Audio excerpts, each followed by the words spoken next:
Congress party ఇవాళ తమకున్నటువంటి అధికారాన్ని, అవకాశాలను ఉపయోగించుకొని బీఆర్ఎస్ పార్టీకి అసెంబ్లీలో పవర్ పాయింట్ ప్రజెంటేషన్ని ఆపగలదు, ఆపుతుంది. అది మనం ఇప్పుడున్న రాజకీయాల గురించి అంత లోతుగా పెద్దగా మాట్లాడుకునే నైతిక పరిస్థితులు ఏం కనబడతలేవు.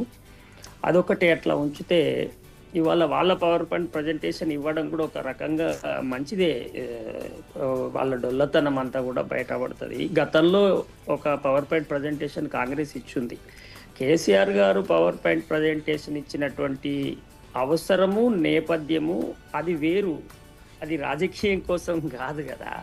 అది తెలంగాణ నదుల మీద గతంలో జరిగిన అన్యాయం ఏంది, తర్వాత మనం తెచ్చుకున్న తెలంగాణను మనం ఎట్లా సస్యశ్యామలం చేసుకోవడానికి అవకాశాలు ఎట్లా ఉన్నాయి, తర్వాత కాళేశ్వరం నిర్మాణం చేస్తున్నప్పుడు తెలంగాణ వ్యతిరేక శక్తులు వాళ్ళకు ఉన్నటువంటి అవకాశాలను ఉపయోగించుకొని తెలంగాణలో దాని మీద ఎంత దుష్ప్రచారాన్ని చేశాయో వాటి అన్నిటినీ తిప్పికొట్టడం కోసము వారు చేసినటువంటి ప్రయత్నం అది. అది తెలంగాణ ప్రజానికాన్ని ఒప్పించడం కోసము, వాళ్ళ అభిప్రాయాన్ని వాళ్ళకు చెప్పడం కోసము చేసినటువంటి ప్రయత్నం. దానికి దీనికి పొంతన లేదు. ఇప్పుడు వీళ్ళు తేలుగొట్టిన దొంగలాగా అయిపోయింది ఇప్పుడు కాంగ్రెస్ పరిస్థితి. ఇప్పుడు పాత ప్రాజెక్టులను కనీసం కొనసాగించకపోగా జలవనరుల వాటా మీరు గమనిస్తే ప్రభుత్వం అధికారంలోకి వచ్చినప్పటి నుంచి ఎట్లన్నా చేసి అక్రమ పద్ధతుల్లోనైనా చట్ట వ్యతిరేక పద్ధతుల్లో అయినా ఆంధ్రప్రదేశ్కి ఎట్లా కట్టబెట్టడం అనేది తెలంగాణ ప్రభుత్వము చాలా సీరియస్ గా ఒక మిషన్ గా పెట్టుకొని చేస్తున్నటువంటి ప్రయత్నంగా కనబడుతుంది. తెలంగాణ ప్రభుత్వము ఆంధ్రకు నీళ్లు ఎట్లా పంపిణీ చేయాలి, ఎట్లా వాళ్ళకి హక్కులు ఈ సందర్భంగా తొందరగా అట్టబెట్టాలి అనేటువంటి ప్రయత్నం చాలా సీరియస్ గా జరుగుతున్నది. ఆ ప్రయత్నం కొనసాగుతున్న క్రమంలో ఒకటొక్కటిగా వాళ్ళు చేసినటువంటి ఆ ప్రయత్నాలన్నీ కూడా బయట పెడుతూ బీఆర్ఎస్ పార్టీ ప్రజల ముందుకు తీసుకొస్తున్న నేపథ్యంలో మళ్ళొకసారి ఇప్పుడు పీపీటీ పెడుతున్నారు. పీపీటీ పెట్టి వాళ్ళు ఏం చెప్తారు, వాళ్ళు మేము పలానా ప్రాజెక్టు ఇట్లా నిర్మాణం చేసినామని చెప్పలేరు, చేయలేదు. కాబట్టి చెప్పగలిగింది ఏంటి అంటే మళ్ళొక్క అబద్ధం చెప్తారు. ఏమని, కృష్ణా నదిపై కేసీఆరే హక్కులను వదులుకున్నారని ఒక అబద్ధం చెప్తారు. అసలు హక్కులు ఇంకా కూడా వదులుకోబడలేదు. వీళ్ళు ఇన్ని ప్రయత్నాలు చేసినా హక్కులను వదులుకుందామని కాంగ్రెస్ వచ్చినప్పటి నుంచి కూడా ప్రయత్నం చేస్తున్నా కానీ హక్కులు ఇంకా వదులుకోబడలేదు. వాళ్ళు ప్రయత్నం చేస్తున్నారు. చంద్రబాబు గారి డైరెక్షన్ లో ఆ పని నడుస్తుంది. సో ఈ ప్రభుత్వం రాగానే మొట్టమొదటిగా చంద్రబాబు గారు ఇక్కడ ఆదిత్యనాథ్ను రిక్రూట్ చేసి, ఈ రేవంత్ రెడ్డి గారికి జల విషయాల మీద అవగాహన లేదు కాబట్టి ఆయనకు చిత్తశుద్ధి ఉంది. ఆంధ్రప్రదేశ్కు నీళ్లు ఇవ్వాలనే చిత్తశుద్ధి రేవంత్ రెడ్డి గారికి ఉంది. కానీ అది ఎట్లా చేయాలనో దానికి వేయడం రాదు. కాబట్టి ఆదిత్యనాథ్ను వెంటనే ఇక్కడ రిక్రూట్ చేసి ఇక్కడ జలవనరులని ఏర్పడకుండా, అంటే బాగా పెద్ద మొత్తంలో ఇక్కడ కాంగ్రెస్ వాళ్లకు ఆ విషయం పూర్తిగా అర్థమైనా కానీ ఆయనను ముఖ్యమంత్రిగా ఉంచొద్దనేటువంటి పరిస్థితి వస్తుంది. కాబట్టి అది తెలియకుండా చేయాలంటే అది ఆదిత్యనాథ్ మాత్రమే, చంద్రబాబు డైరెక్షన్ లో మాత్రమే సాధ్యమవుతుంది.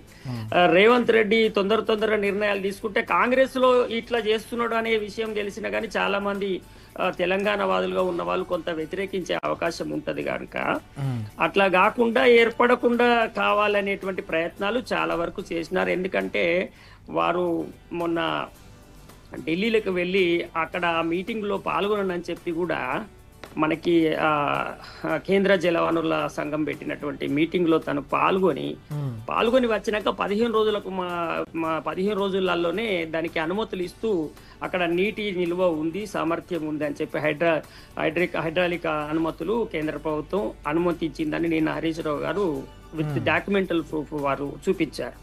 అంటే ఏంటి, ఇక్కడ దగ్గర ఉండి వాళ్ళకి ఆ వాటాలను అప్పచెప్తూ సంతకాలు పెట్టి ఆయనకు నియమించిన పనిని చాలా చిత్తశుద్ధితో సిన్సియర్ గా చంద్రబాబు గారికి చేసి పెడుతున్నట్టుగా స్పష్టంగా అర్థమవుతున్న పరిస్థితులలో ఇవాళ పీపీటీ పెట్టి మళ్ళా ఏం చేస్తారు, ఇప్పటిదాకా కేసీఆర్ అయితే తెలంగాణ ప్రజలకు నీళ్లు తీసుకువస్తా ఉంటే ఆయనను వ్యక్తిగతంగా తిట్టి ఆయనను డ్యామేజ్ చేయడానికి ప్రయత్నం చేసినారో, అదే కేసీఆర్ ను నువ్వే తెలంగాణ నీళ్ళని ఆంధ్రాకి ఇవ్వడానికి ప్రయత్నం చేసినావు అంటే ఈయన పోయి ఆపెక్సమ్ కమిటీ మీటింగ్ లో కూర్చొని దానికి అంగీకరించి గవర్నమెంట్ జియో వస్తూ ఉంటే కూడా చూస్తూ ఊరుకునేటువంటి ఆయన కేసీఆర్ అప్పచెప్పిండి అని చెప్పేటువంటి ప్రయత్నం చేస్తారు. అంటే ప్రజానికం కూడా ఎట్లా ఆలోచించాలంటే విద్యాసాగర్ రావు గారు ఉన్నారు ఆ రోజు అప్పుడు జరిగినటువంటి ఒప్పందాలు. అప్పుడు ఆయనకి తెలంగాణ మీద ప్రేమ లేదు, కేసీఆర్ గారికి తెలంగాణ మీద ప్రేమ లేదు, కానీ రేవంత్ రెడ్డి గారికి ప్రేమ ఉంది, ఆయన ఇస్తలేడు అని అంటే ఒకవేళ నిజంగానే అనుకుందాం వాళ్ళు ఇచ్చిర్రు అనుకోండి, ఆ హక్కులను కాపాడడం కోసం ఈ 2 ఏళ్ళుగా ఈ ప్రభుత్వం ఏం చేసిందో కూడా పీపీటీలో చెప్పాలి కదా. కొనసాగిస్తామంటే మరి అప్పుడు వాళ్ళ వ్యక్తిత్వం గురించి ఏమనుకోవాలి అంటే ఇవాళ ఎన్ని అబద్ధాలు ఆడైనా కానీ ఆంధ్రప్రదేశ్కి కృష్ణ గోదావరి జలాల మీద వాటాను ఈయన ఉండంగానే తొందరగా ఇప్పియాలి. ఇది కాంగ్రెస్ కు తెలంగాణ ప్రజలకి కుట్రలు మొత్తం బయటపడ్డ నాడు రేవంత్ రెడ్డి ముఖ్యమంత్రిగా కొనసాగడానికి అవకాశాలు తగ్గుతాయి. ఒకవేళ కాంగ్రెస్ లో రేవంత్ రెడ్డి ముఖ్యమంత్రి కాక ఇవాళ పొన్నం ప్రభాకర్, శ్రీధర్ బాబు లాంటి వాళ్ళు ఉంటే ఇవాళ ఈ పరిస్థితి జరిగి ఉండదు. చంద్రబాబుకు ఆదిత్యనాథ్ను వాళ్ళు పెట్టుకోరు సలహాదారుగా. తర్వాత తెలంగాణ తల్లి విగ్రహం మార్చడు పొన్నం ప్రభాకర్, శ్రీధర్ బాబు అయితే బాలసుబ్రహ్మణ్యం విగ్రహం పెట్టనియడు. సంక్రాంతికి పోతుంటే ఆ టోల్ ఫీజులు ఫ్రీ చెయ్యరు వాళ్ళైతే. ఇవన్నీ ఎవరుంటే చేస్తున్నారు? రేవంత్ రెడ్డి గారు ఉండడం వల్ల మాత్రమే ఇది సాధ్యమవుతున్నది. కాబట్టి ఇది ఏర్పడకుండా వీటన్నిటితో పాటు అంటే వచ్చినప్పటి నుంచి ఆంధ్ర ప్రాంత ప్రజల సంతృప్తి కోసము రామోజీ ఫిలిం సిటీలో తెలంగాణ ప్రభుత్వ విద్యార్థులందరూ 1000 రూపాయలు పెట్టి టికెట్ పెట్టుకొని తీసుకురావాలని జీవోలు ఇవాళ పొన్నం ప్రభాకర్, శ్రీధర్ బాబు ఉంటే వస్తాయా? అంటే ఒక 10 లక్షల మంది విద్యార్థులు రామోజీ ఫిలిం సిటీని 1000 రూపాయలు పెట్టి చూస్తే ఎన్ని పైసలు పోతాయి ఆ రామోజీ ఫిలిం సిటీకి చెప్పండి, ఒకసారి కౌంట్ చేయండి. అంటే ఈ ఎవరి ప్రయోజనాల కోసం ప్రభుత్వం నిరంతరంగా ఇన్ని రకాల కార్యక్రమాలను చాలా సిన్సియర్ గా చేసుకుంటూ వస్తున్నారు. అంటే జనరల్ గా తెలంగాణ ప్రజలు అంటే ఇప్పటికీ కూడా చాలా మంది మన వాళ్ళు అమాయకంగా ఆయన మాత్రం తెలంగాణ కాదా, అట్లెట్లా చేస్తాడు, ఆయనకు మాత్రం గడ్డ మీద ప్రేమ ఉండదా, అది ఇది అని చెప్పి మన వాళ్ళు ఇంకా అమాయకంగా ఇంకా అర్థం కానట్టుగా చెప్తా ఉంటారు. కానీ యాక్చువల్గా ఆయన ఇవాళ ముఖ్యమంత్రిగా ఎదగడం వెనకాల ఉన్నటువంటి వ్యక్తులు శక్తులు ఎవరో ఈ బయట చూసే జనాల కంటే రేవంత్ రెడ్డి గారికి బాగా తెలుసు. కాబట్టి నేను ఇవాళ ఇక్కడ ఉన్నానంటే నా వెనకాల ఉన్న పనిచేసిన వాళ్లే ముఖ్యము. నాకు ప్రజలు ఆయనను ఎన్నుకోలే కదండి, కాంగ్రెస్ పార్టీ ఆయనను ముఖ్యమంత్రిగా నియమించింది, ప్రజలు ఆయనను ఎమ్మెల్యేగా మాత్రమే ఎన్నుకున్నారు. ఆయన ఎమ్మెల్యేగా గెలవడం కోసము తర్వాత ఆయన ముఖ్యమంత్రిగా అంతమంది సీనియర్లను కాదని ముఖ్యమంత్రి పదవికి రావడం కారణమైనటువంటి వ్యక్తులు ఎవరు, దాని వెనకాల ఉన్నటువంటి బ్యాక్గ్రౌండ్ ఏంటిదో తనకు తెలుసు. కాబట్టి ఆ బ్యాక్గ్రౌండ్ను కాపాడాలని చూస్తాడు తప్ప తెలంగాణ ప్రజానికము తనకి మద్దతు ఇవ్వాలని ఆయన ఎందుకు అనుకుంటాడు? తనకు తెలుసు ఒకవేళ వాళ్ళే లేకపోతే ఇవాళ ఆ తెలంగాణ వ్యతిరేక శక్తులే తన వెనకాల లేకపోతే తన ముఖ్యమంత్రి కాలేడని తనకు తెలుసు కదా. తెలుసు కాబట్టి తను నిరంతరం వాళ్లకు విధేయుడుగా వాళ్ళు చెప్పినటువంటి కన్సర్న్లలో మాత్రమే పనిచేస్తాడు. ఇది చరిత్రలో అనేక మార్లు జరిగింది, ఇప్పుడు జరుగుతుంది. 2023 తర్వాత రేపు భవిష్యత్తులో చరిత్ర రాసుకుంటే 2023 నుంచి ఇప్పటి వరకు ఇది చాలా దుర్దశ, చీకటి దశ, భయంకరమైనటువంటి ద్రోహపూరిత చరిత్రగా తెలంగాణలో రాయబడుతుంది. ఇప్పుడు అనేక సాక్ష్యాధారాలు ఉన్నాయి. ఈ పరిపాలన తర్వాత రేపు ఏదన్నా కారణం చేత రేపు ఏదన్నా ప్రభుత్వం మారి వేరే వాళ్ళ అధికారంలోకి వచ్చి ఎంక్వైరీలు విషయాలు గిట్ట బయటికి తీస్తే మామూలుగా ఉండదండి. కొన్ని కోట్ల స్కాములు, తర్వాత ఇక్కడి ప్రాంత వనరుల తరలింపులు, ఇక్కడ జరిగిన కుట్రలు అనేకం బయటపడతాయి. చాలా మంది నిజంగానే పెట్టదలుచుకుంటే వేల మందిని జైళ్లలో పెట్టాల్సినటువంటి పరిస్థితి ఏర్పడతాయి. ఎందుకంటే వీళ్ళు తప్పు చేస్తూ వీళ్ళు కాకుండా అనేక మందిని దీనిలో ఇన్వాల్వ్ చేస్తున్నారు. అంటే ఎందుకు ఇన్వాల్వ్ అవుతారు వాళ్ళు అంటే సార్, పైసలు అనేవి, డబ్బులు అనేవి ఎవరినైనా మనిషిని లొంగదీస్తాయి. విపరీతమైనటువంటి ఆశలు చూపించడం ద్వారా అనేక మందిని మలుస్తారు. తెలంగాణ ఉద్యమంలో కూడా చాలా మంది మన దగ్గర ఉన్న వాళ్ళు తెలంగాణ కోసం నిలబడకుండా మాకు సమైక్య రాష్ట్రం ఉన్నా మంచిదే, మాకు నీళ్ళు ప్రాజెక్టులు అవి నిధులు కేటాయిస్తే చాలన్న వాళ్ళు ఉన్నారు కదా. అన్నప్పుడు ఇప్పుడు ఈయన ఆ గ్రూప్ లోంచి వచ్చిన వ్యక్తే కాబట్టి మన ప్రాంత ప్రయోజనాల కంటే అవతల వాళ్లకు ప్రయోజనాలను కాపాడడం కోసం ఎందుకు మనం పనిచేయడానికి అనుకోవాలి. కాబట్టి 2023లో నేను మొదటి నుంచి వాదిస్తున్న ఒక తెలంగాణ ఉద్యమకారుడుగా 2023 తర్వాత తెలంగాణ రాష్ట్రము రద్దయింది. ఇది అధికారికంగా మనకు గెజిట్ రాలే కేంద్రం నుంచి, కానీ తెలంగాణ రాష్ట్రం లేదు ఇక్కడ. ఎందుకు లేదంటే మొట్టమొదటిగా తెలంగాణ తల్లి విగ్రహాన్ని రద్దు చేసే దగ్గర నుంచి మొదలు పెడితే, మీరు బతుకమ్మని తీసేసే దగ్గర నుంచి మొదలు పెడితే తెలంగాణ ఆనవాళ్ళు ఒక్కటొక్కటిగా తీసేస్తూ మన వనరులు మన నిధులు, మొన్నటిదాకా వనరుల కోసమే కుట్ర జరిగింది. ఇప్పుడు మన తెలంగాణ ప్రజలు కట్టిన పన్నుల నిధులను కూడా ఆంధ్ర ప్రాంత ప్రజలు సంక్రాంతి పండుగ పోవడానికి మన నిధులను కూడా కేటాయించడం. ఇంతకుముందు తుఫాన్ వస్తే అది వస్తే మనం చందాలు ఇచ్చేటోళ్ళం. ఇప్పుడు అధికారికంగా ప్రభుత్వమే పైసలు ఇచ్చి పంపిస్తుంది. సర్పంచులకు బిల్లులు లేక ఆత్మహత్యలు చేసుకుంటున్నారు. ఇప్పుడు ఈ 8 కోట్లు పెడితే దాదాపు 200 గ్రామాలకు 5-5 లక్షలు విడుదలై వాళ్ళు కనీసం బతకడానికి అవకాశం ఉంటది. నా దగ్గర కోస్తే రూపాయి లేదన్న వాళ్ళు ఆంధ్ర ప్రాంత ప్రజలు పండుగ జరుపుకోవడానికి కార్లలో పోతుంటే ఇవ్వడానికి సిద్ధపడుతున్నటువంటి పరిస్థితి. అంటే ఏం జరుగుతుంది అంటే ఎంతకు తెగించైనా గానీ ఇవాళ తెలంగాణకు వ్యతిరేకంగా ఇక్కడ అధికారికంగా పని జరుగుతుంది. అసలు నా బాధ ఏంటంటే కాంగ్రెస్ లో ఉన్నటువంటి చాలా మంది తెలంగాణ ఉద్యమకారులు కూడా దానిలో చేరినరు, ఆ పార్టీలో ఇప్పుడు ఉన్నారు రాజకీయాలలో. అట్లాగే తెలంగాణ మంచి కమిట్మెంట్ ఉన్న కాంగ్రెస్ లీడర్స్ కూడా ఉన్నారు, అమరవీరుల కుటుంబాలు కూడా ఉన్నాయి. మన రాష్ట్ర ముఖ్యమంత్రి గారి పాత్ర లేదు కృష్ణా జలాలని ఆంధ్రాకు తరలించడంలో అని అనుకుంటే తను ఇన్ని అబద్ధాలు ఎందుకు ఆడాల్సి వస్తుంది? ఫర్ ఎగ్జాంపుల్ మేము ఆ మీటింగ్ పెడితే ఎందుకు పోయిండ్రు? ఫోన్ అన్నాడు కదా, ఫోన్ అని ఎందుకు పోయిన తర్వాత దాన్ని తీవ్రంగా వ్యతిరేకించి మేము ఎట్టి పరిస్థితుల్లో చేయమని చెప్పకుండా అసలు అది ఎజెండాలోనే పెట్టలే అంశము కృష్ణా జలాల అంశము అని ఎందుకు అబద్ధం చెప్పిండు? సరే అబద్ధం చెప్పిండు, అక్కడితో కాకుండా కమిటీ వేయమన్నారు. కమిటీ వేయమని కమిటీ ఎందుకు వేసిండ్రు? ఆ కమిటీ వేసింది కూడా ఎట్లా వేసిండ్రు? ఆల్రెడీ యాక్సెప్ట్ చేసిన తర్వాత కమిటీ వేసిండ్రు, కోర్టులో కేసు వేసిన తర్వాత. హైకోర్టులో కేసు వేసినామని చెప్తూనే నేను అందుకనే ఆదిత్యనాథ్ ఎందుకు నియమించారు అనేది ఇక్కడ ఆదిత్యనాథ్కు కీలకమైన పాత్ర పోషిస్తాడు అనమాట. అంటే రేపు టెక్నికల్ గా ప్రజల ముందట, తెలంగాణ ప్రజల ముందట ఇప్పుడు అది దోపిడీ జరిగేదాకా వీళ్ళకి తెలియకుండా మేము ఇక్కడ బరాబరే కొట్లాడుతున్నాం అన్నట్టు కనబడాలి. అది అధికారికంగా వాళ్ళకి అవి చెందాలి అనేది. అది చేయాలంటే కొద్దిగా టెక్నికల్ నాలెడ్జ్ ఉండి కుట్రలు చేయగలిగి, అందుకనే ఆదిత్యనాథ్ దాస్ అక్కడికి వచ్చాడు. ఆదిత్యనాథ్ దాసును పెట్టుకున్నారు ఒక రిటైర్డ్ ఐఏఎస్ ఆఫీసరు. తెలంగాణకు వ్యతిరేకంగా అనేక రకాల, ముఖ్యంగా పాలమూరు రంగారెడ్డి ప్రాజెక్టును వ్యతిరేకిస్తూ అనేక రకాల కేసులు, తర్వాత అనేక రకాల లేఖలు రాసిన వ్యక్తిని తీసుకొచ్చుకొని మన ఇంట్లో ఒక శత్రువుకు సంబంధించిన వ్యక్తిని మనం పెట్టుకున్నామంటేనే అక్కడి నుంచి మనం లెక్క వేసుకోవాలి అదెందుకు చేసిండ్రు. తర్వాత ఇవాళకి కూడా ఏమంటున్నారు, నేనేమంటున్నా లేదు ఇవన్నీ కూడా మనం ఉట్టిగానే ఊహిస్తున్నాం, భ్రమలలో ఉన్నాం, ఇంకా వెనుకటి రేవంత్ రెడ్డిని చూసి మనం ఇవన్నీ ఆలోచిస్తున్నాం అనుకుందాం. తెలంగాణ వాళ్ళుగా కాదనుకుందాం.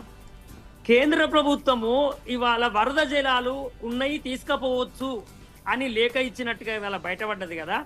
ఆ బయట పెట్టిన హరీష్ రావు మీద వెంటనే ఆ ప్రెస్ మీట్ అంతా అబద్ధం అనేది ఉత్తమ్ కుమార్ రెడ్డి గారి ప్రెస్ లేఖ వచ్చింది తప్ప, అరే ఎట్లెట్లా బీజేపీ మాకు ఎంత ద్రోహం చేస్తున్నది, ఈ దారుణము, రేపు నరేంద్ర మోడీని నిలదీస్తాం, బీజేపీ మెడలు వంచుతాం, తెలంగాణ హక్కుల కోసం ఒక్క చుక్క నీళ్ళు ఎట్లా ఓనిస్తాం, రేపు ఇంకా బోలెడన్ని ప్రాజెక్టులు కట్టుకునేటివి ఉన్నాయి మా దాని మీద.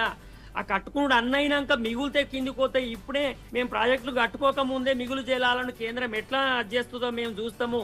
మీరు దీనికోసం ఏమి వర్రీ కావాల్సిన అవసరం లేదు. హరీష్ రావు చెప్పే మాటలు ఎవరు నమ్మకండి. బీజేపీకి వ్యతిరేకంగా రేపు పొద్దుగాల ఢిల్లీలో పోయి మేము ధర్నా చేస్తున్నామని ఉత్తమ్ కుమార్ రెడ్డి లెటర్ రాలేదు చూడండి మీరు. ఏం లెటర్ వచ్చింది? అరే మా హక్కులు పోతున్నాయి, మేము కష్టపడి మేము ప్రాణత్యాగాలు చేసి సాధించుకున్న తెలంగాణ ప్రాజెక్టులు నీళ్లు ఇవాళ ఆంధ్రవాడు మలకపోతున్నాడని బాధతో అన్ని ఆధారాలు దొరకబట్టి కుట్రలన్నీ బయట పెట్టిన హరీష్ రావుకు వ్యతిరేకంగా ప్రెస్ నోటు వచ్చింది. కానీ బీజేపీ అంతు చూస్తాం, ఒకవేళ మా నీళ్ళని గిట్ట మీరు మొత్తము మా కేటాయింపులు క్లియర్ కాకుండా మీరు ఆంధ్రాకు ఉన్నట్టుగా మీరు అధికారికంగా వాళ్ళకు పర్మిషన్స్ ఇస్తే ఊరుకునే ప్రసక్తే లేదు అని ఉత్తమ్ కుమార్ రెడ్డి లేఖ, దాంతో పాటు కూడా హరీష్ రావు లేఖను ఖండిస్తూ రానియండి, తప్పకుండా అది ఆహ్వానిద్దాం. At the same time BJP కేంద్ర ప్రభుత్వం చేస్తున్నటువంటి దుర్మార్గపు చర్య, చంద్రబాబు అనేటువంటి ద్రోహి ఆడు నరేంద్ర మోడీ తోటి చేతులు కలిపి వాళ్ళ మన ప్రాంతాన్ని దోచుకోవడానికి ప్రయత్నం చేస్తున్నారు, మీరు ఆయనతో పొత్తులో ఉన్నారని మీరు అట్లా కట్టబెట్టడం తప్పు మోడీ గారు అనేది కూడా ఉత్తమ్ కుమార్ రెడ్డి నుంచి, రేవంత్ రెడ్డి నుంచి ప్రెస్ మీట్ ఎందుకు వస్తలేదు? ఇవాళ పవర్ పాయింట్ ప్రజెంటేషన్ లో తెలంగాణకు మోడీ చేస్తున్న ద్రోహం గురించి చెప్తారా? Are they ready? అది వివరిస్తారా ఇవాళ? అసలు మిగులు జలాలు ఎంతనో తెలంగాణకు ఇంకా మనం ప్రాజెక్టులు మొత్తం కట్టుకొని మన కేటాయింపులు కాకముందే 200 టీఎంసీలు నీళ్ళకు అవకాశం ఉందని ఇవాళ హైడ్రాలిక్ పర్మిషన్స్ కేంద్ర ప్రభుత్వం ఎట్లా ఇచ్చింది? ఇది ఎంత ద్రోహం అని బీజేపీని ఎండగడతారా అసెంబ్లీలో? మీరు కట్టరు, చూడండి. కట్టకపోగా బీజేపీ బీఆర్ఎస్ ఒక్కటని ప్రచారం చేసి వాళ్ళ కమ్యూనిస్టులను మైనార్టీలను అన్నిటినీ తెలంగాణ వైపుకు రాకుండా బీఆర్ఎస్ వైపుకు ఓటు వేయకుండా నిరంతర ప్రచారం చేసి ఇవాళ బీజేపీ నిన్న హరీష్ రావు ప్రెస్ మీట్ పెట్టింది కదా. మీరు టీ న్యూస్ లో చాలా ముఖ్యమైన వ్యక్తి, జర్నలిస్టు, మీరు చెప్పండి ఇప్పుడు బీజేపీ నుంచి ఏం వచ్చింది ప్రకటన నిన్నటి నుంచి ఇప్పటి వరకు?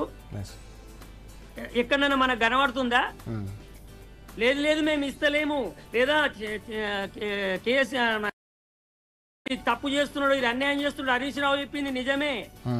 ఈయన చేతగాంతనం వల్లనే మరి మేము మాకు వాళ్ళు అడిగినారు కాబట్టి మేము ఇచ్చినాము. ఇది రేవంత్ రెడ్డి తన హక్కుల కోసం పోరాడతలేడు, లేదా రేవంత్ రెడ్డి కోసం మేము నిలబడతాము, రేపు పొద్దుగాల సుప్రీంకోర్టులో మేము వాదిస్తాము, మేము ఉన్నాము ఈ తెలంగాణ ప్రజల పక్షాన అని వాళ్ళు అంటలేరు. చూడండి, అంటే ఇప్పుడు ఎవరెవరు ఒక్కటో కూడా ప్రజలు ఖచ్చితంగా ఈ సందర్భంగా సార్ ఇప్పుడు అన్ని తప్పులు పాపాలు బయటపడతాయి, కాకపోతే అనేక నష్టాల తర్వాత కష్టాల తర్వాత బయటపడతాయి. ముఖ్యంగా తెలంగాణ ప్రాణత్యాగాలు చేసి రక్త తర్పణాలు చేసి సాధించుకున్నది సార్. దీనికి ద్రోహం చేయాలని చూస్తే పాపం ఇట్లా నిట్ట నిలువుగా మనిషిని నిలబెడుతుంది. ఎందుకంటే ఇది ఉత్తగానే రాలే తెలంగాణ, వేల ఆత్మలు అక్కడ పైన ఘోషిస్తుంటాయి. ఆ ప్రాణ బలిదానాల తర్వాత సాధించుకున్న తెలంగాణ దీనికి ద్రోహం చేద్దామని చూస్తే బట్టబయలైతుంది అది. కానీ ఇంత దారుణానికి ఒడిగట్టడం అనేది మనని కలిసి వేస్తుంది. ఆనాడు తెలంగాణ ఉద్యమంలో కూడా మనం ఎన్ని పోరాటాలకైనా సిద్ధపడ్డాం, కానీ వాళ్ళు అబద్ధాలు చెప్తుంటే, వాళ్ళు ద్రోహాలు చేస్తుంటే మానసికంగా కుంగిపోయి చచ్చిపోయినాము. ఇప్పుడు కూడా జరిగేది ఏమైతుందంటే మనని మానసికంగా హింస చేస్తారు. రాజగోపాల్ లగడపాటి రాజగోపాల్ గారు ఇప్పుడు తెలంగాణలో రాజకీయాలు చేయొచ్చు, ఎందుకంటే వాళ్ళు అనుకున్న పని నెరవేర్చిండు చంద్రబాబు. తెలంగాణ పరిపాలన పోయింది ఇప్పుడు 3 ఏళ్లుగా. సో ఏదైతే గతంలో అనుకున్నటువంటి వాళ్ళు చేసిన ఛాలెంజెస్ అన్ని నిరూపించుకుంటున్నారు. తెలంగాణ ప్రాజెక్టులు బద్దలైతున్నాయి, ఆంధ్ర ప్రాజెక్టులకు అనుమతులు 2 ఏళ్లుగా తెలంగాణలో. ఇది ప్రజలు ఊహించినటువంటి పరిణామం. ప్రజలు ఇవాళ రేవంత్ రెడ్డి ముఖ్యమంత్రి అవుతాడని మార్పు కోసం ఓటు వేయలేదు, కాంగ్రెస్ పార్టీ అధికారంలోకి వస్తుందని వేసినరు, దాన్ని ఆహ్వానిద్దాము. కానీ రేవంత్ రెడ్డి ముఖ్యమంత్రి అవడము ప్రజలకి తెలంగాణ వాళ్ళందరికీ అశనిపాతంగా మారింది. ఇది చాలా ప్రమాదకరంగా పోతుంది. ఇవాళ ఈ 200 టీఎంసీల నీళ్లను ఒక్కసారి వాళ్ళకి అలొకేషన్ చేసిన తర్వాత వాళ్ళు ప్రాజెక్టు కడితే రేపు మేము కట్టుకున్నాం, ఇన్ని డబ్బులు పెట్టి వేసినాం కాబట్టి దానికి అలొకేషన్ మనం ఇవ్వాల్సి వస్తుంది. ఇవ్వాల్సి వచ్చినప్పుడు మన వాటా మనం కోల్పోతాము.